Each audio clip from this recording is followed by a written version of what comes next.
నా పేరు విష్ణు ఇరుసుమల్ల. నేను ఉమ్మడి తూర్పుగోదావరి జిల్లాకి బీసీ అసోసియేషన్ ప్రెసిడెంట్. సార్, ఈసారి కాకినాడలో రాజకీయం ఎలా ఉండబోతుంది సార్? కాకినాడ రాజకీయం అనేటప్పటికీ గతానికి ఇప్పటికి పోల్చుకుంటే ఇప్పుడు రాజకీయం అంతా కూడా చాలా ఇంటెలెక్చువల్ అయింది. మేధావుల వర్గం ఎక్కువైంది. మేధావుల వర్గం వచ్చేటప్పటికి గతానికి వచ్చేటప్పటికి చంద్రబాబు నాయుడు గారు మసిపూసి మారేడుగా చేసిన ఆయన మైకున పడిపోయారు.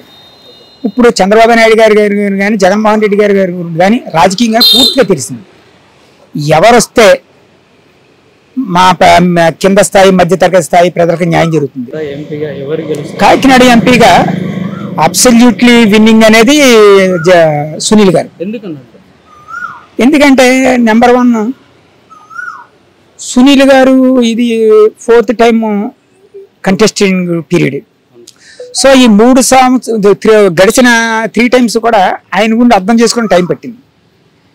ఓకే, సునీల్ గారికి ఇక్కడ రాజకీయాలతో సంబంధం లేదు. రాజకీయాలు చేసి ఈవేళ రాజకీయాన్ని ఒక కార్పొరేట్ వ్యవస్థ కింద మలుచుకుని బతకాల్సిన అవసరం లేదు ఆయనకి. ఆయన ఆల్రెడీ ఎప్పటి నుంచో ఎస్టాబ్లిష్ అయిన వ్యక్తి. గత 3 సార్లు ఆయన ఓడిపోయాడంటే మన తప్పిదం, అది మనకు నష్టం జరిగింది.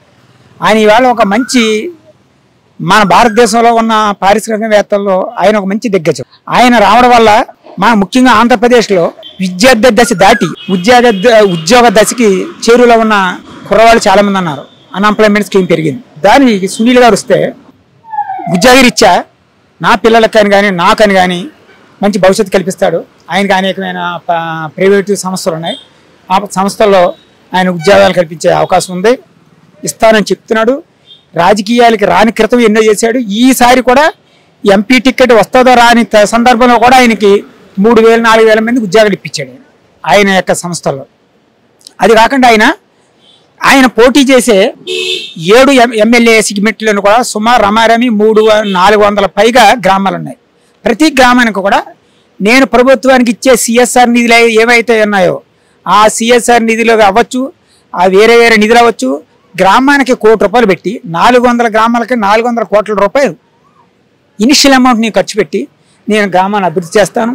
అది కాకుండా కేంద్రం నుండి వేరే నిధులు, నబార్డ్స్ నిధులు, ఇంకో నిధులు తీసుకొచ్చి కూడా నేను అభివృద్ధి చేస్తాను. మీ పిల్లలందరికీ కూడా నేను ఇక్కడ ఉద్యోగాలు